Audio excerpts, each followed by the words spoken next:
since my student years, I'm always involved in various movements and social causes. So it was natural for us when this crisis came and unemployment spread to try to organize ourselves into something and also invite other people to get organized with us to fight back. Because otherwise,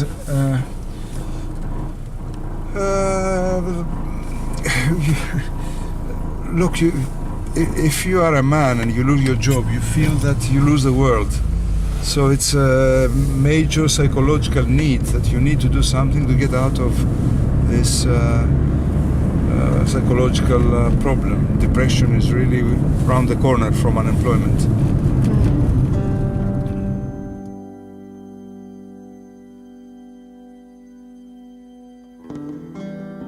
Since the economic crisis of 2008 and the subsequent European debt crisis, the Greek economy has shrunk by more than a quarter. Around 25%, a fourth of the Greek population, is unemployed. On top of this, from 2015, the birthplace of ancient civilization has been the center stage of the human tragedy called the refugee crisis. Athens has been hit very hard, yet Athenians seem to be strikingly resilient.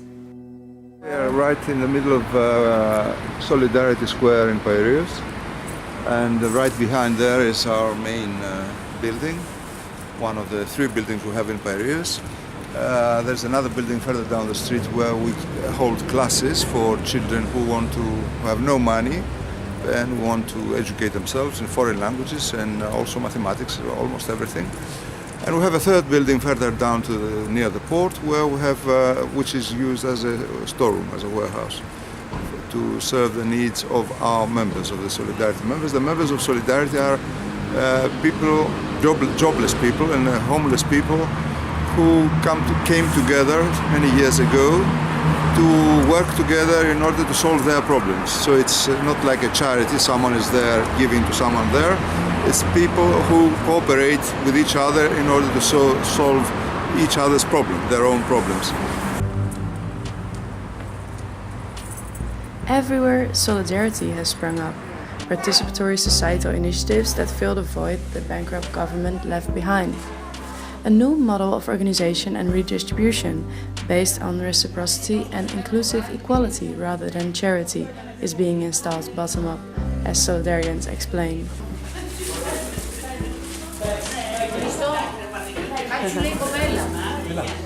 Is it for in the pasta? Yeah? Yes. Αυτό only pasta. Sauce. Αυτό άλλη. Another day. Let's go upstairs now. It's the food store. Thanks. Here our ladies make marmalades and they put them in these vases. Hi, nice to meet you. Costadina is running this department. They just Saturday is the day when we go out to the supermarkets collecting food. So you had a lot to do today. Σήμερα είχες... Ναι, δεν είχε πολλά τρόφιμα. Πολύ λίγα. She says that we find that lately people are not as capable of supporting us as they were in the past. So we are in need of other sources of food. As you heard downstairs, the supermarket every Saturday is one of the sources. But now we're looking elsewhere, maybe the big producers and so on. We're trying to... Yeah, you're trying to innovate find new sources all the time. We even get food from abroad, or we get people paying money into big supermarkets, and then the supermarkets deliver to us the food. This is done for the refugees, but also for the local refugees. As I told you now, the two groups have merged actually, and there is no distinction between hungry people, whether they are Greeks or they are refugees or migrants or immigrants who came here 20 years ago and now they're the same situation as we are. Doesn't really make any difference. About 19 countries? 19 countries, 19 nationalities we have here. Yes. So this is multicultural, for sure. Yes. And how do you ensure that everybody can get along with each other, or how does that work? πώς ταιριάζουν οι άνθρωποι μεταξύ τους. They don't always get along. I think needs are the same for all Exactly. the people. This is what unites us Με all. υπομονή. That's it. And some Yes. patience, as he says. Με υπομονή Yes. ταιριάζουν. And patience really Yes. helps. And also when you have to do things together with people, when you have a common target, then you don't really bother very much. You don't have to become friends necessarily. You have to cooperate with people. Yes. You don't have to spend the evening together. Of But the course. time we spend together at work, I think is enough. Yes. Of course, many people have become friends from here, but it's not a prerequisite. Most people, because especially the foreign people who come from abroad, do not have families here. They tend to get together and have better relations. So the fact that we are many nationalities doesn't necessarily mean that we have many problems. Quite to the contrary. Yeah. So, if I may ask, in what way has Alilegi here given you new opportunities or new perspectives?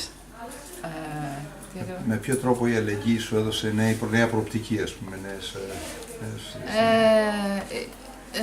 You come more close to the people, to needs of the people, and you feel very nice to be useful to them, to each other. to each other. Thank you very Yes. much. And I thank you. I'm sorry about my English. No problem. No.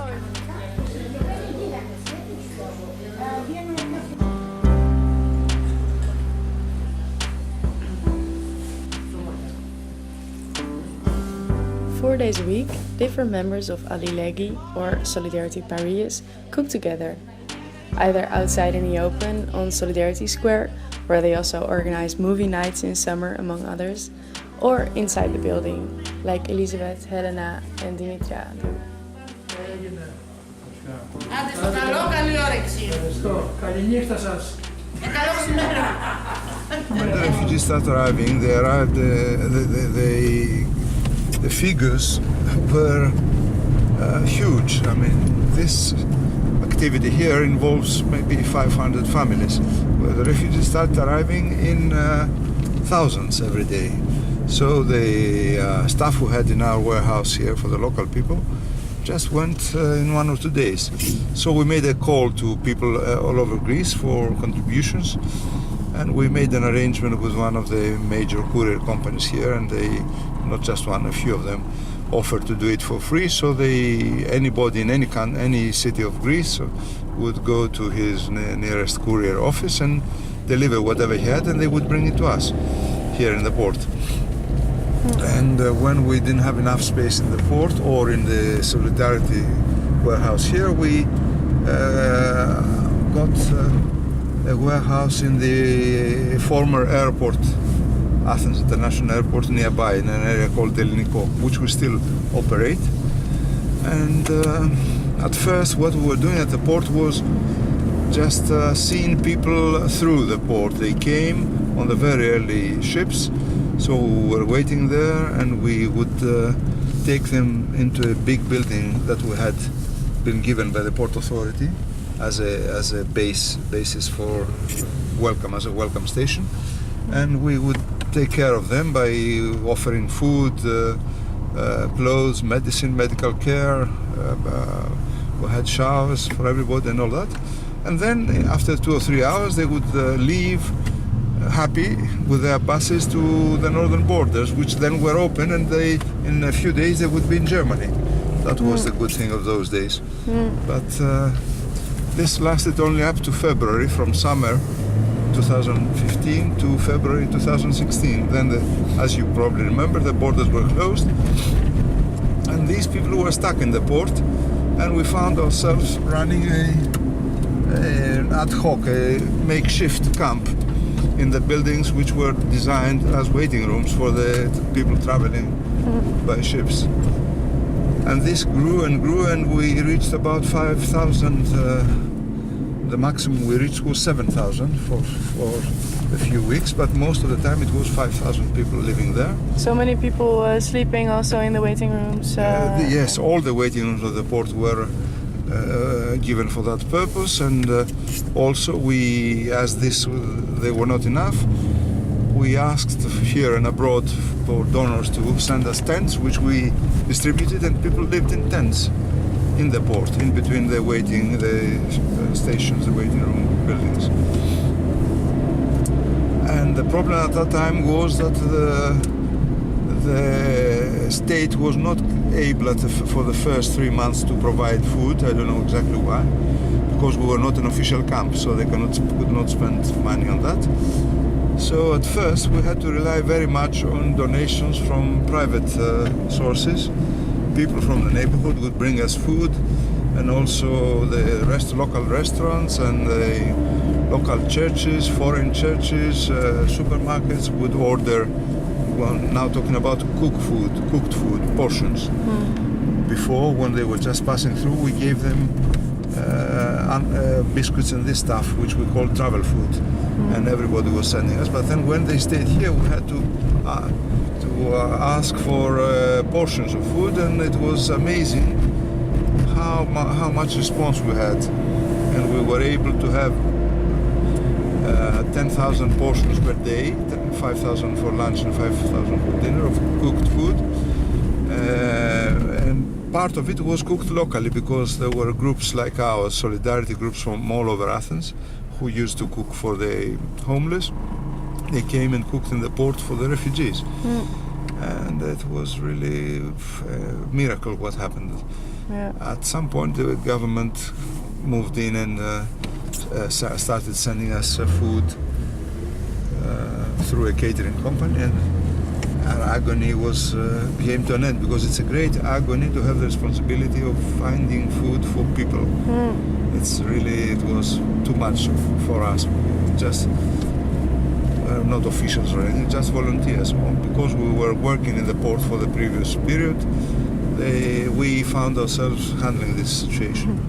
Yeah. But all went well, and we really learned the lesson that whenever the state is not capable to help, like the Greek state, which was and is bankrupt, then society moved in and solved the problem and fed these people. It was really amazing how much cooperation there was between parties who normally don't have anything to do with each other. So you use the social structures from the economic crisis to provide for the refugees. Yes, that's it. It worked. It says, what's the meaning of solidarity? To be a solidarity person. It says the one who is willing to offer support. The one who is the one who feels he's responsible together with everybody else. Tina, what's solidarity? Solidarity is mutual, relational, or mutual support between persons in a group. It's the recognition of the need to defend each other's needs.